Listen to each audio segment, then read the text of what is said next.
We're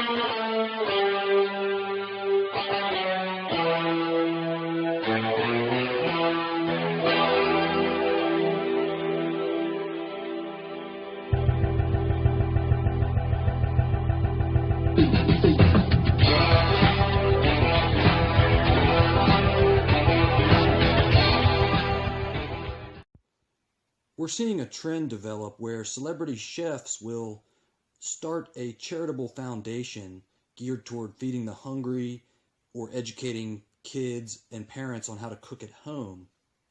This is exactly what Rachael Ray's charitable foundation, YOMO, is all about, and she deserves credit for her good works in society, feeding millions of meals to hungry kids, working with No Kid Hungry, Feeding America.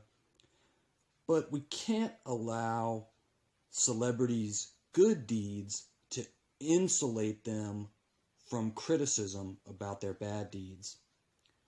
And so I'm going to just go ahead and blow right through that wall. It's really a non-load bearing wall to begin with. So let's get started. Now that we've blown through that barrier, it's all right for us to be critical of Rachael Ray and her role as a cultural influencer and culinary educator in America, which is really how I view her function. Every day on television, teaching America about 30-minute meals and how to prepare food for when you want to have a family get-together. After all, even though the spotlight may always be on you, Rachael, it's not about what you do when the public relations is geared toward healthy eating. It's more about what type of instruction you provide on an everyday basis for all the American families that watch you.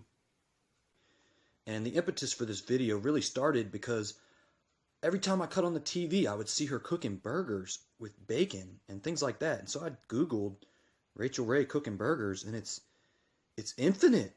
There's no end to it. It's bacon and queso burgers, nacho burgers, burgers with eggs, blue cheese on burgers, buffalo burgers, wine and burgers, Greek and feta spinach burgers, chicken pastrami burgers, spicy turkey burgers. There's no end to it. Potato chips and fried onions on burgers. I mean, here's Rachael Ray's top 25 most popular burger recipes. How many burger recipes does this woman have? Rachael Ray's big thing that's largely a truism is to get kids and families to cook at home instead of going out to eat, because that's healthier in general.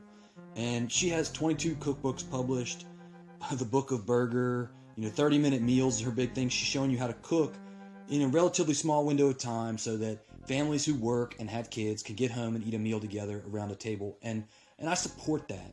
I think where she goes wrong is with presenting these fatty meals surrounded by meat and dairy and eggs, and as if that's what is normal for these families to be eating.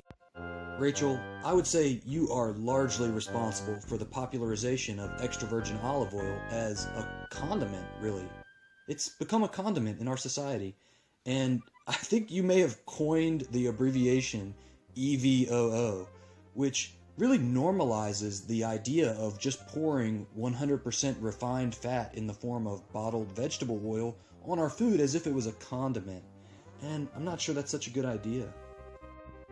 And just watch. Watch how her and her staff pivot after I level these criticisms and drop this video.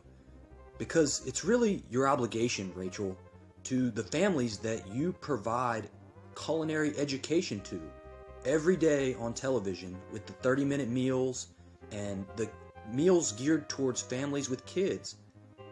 People are wising up. We know that fat and lipotoxicity is what causes insulin resistance. So it's not a good idea to add 100% refined vegetable fat in the form of bottled oils to every single dish that we prepare.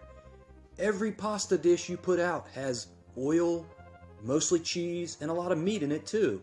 And that's going to change. Watch. We're going to welcome you to the plant-based community because that's what's coming. That's what's next. We know.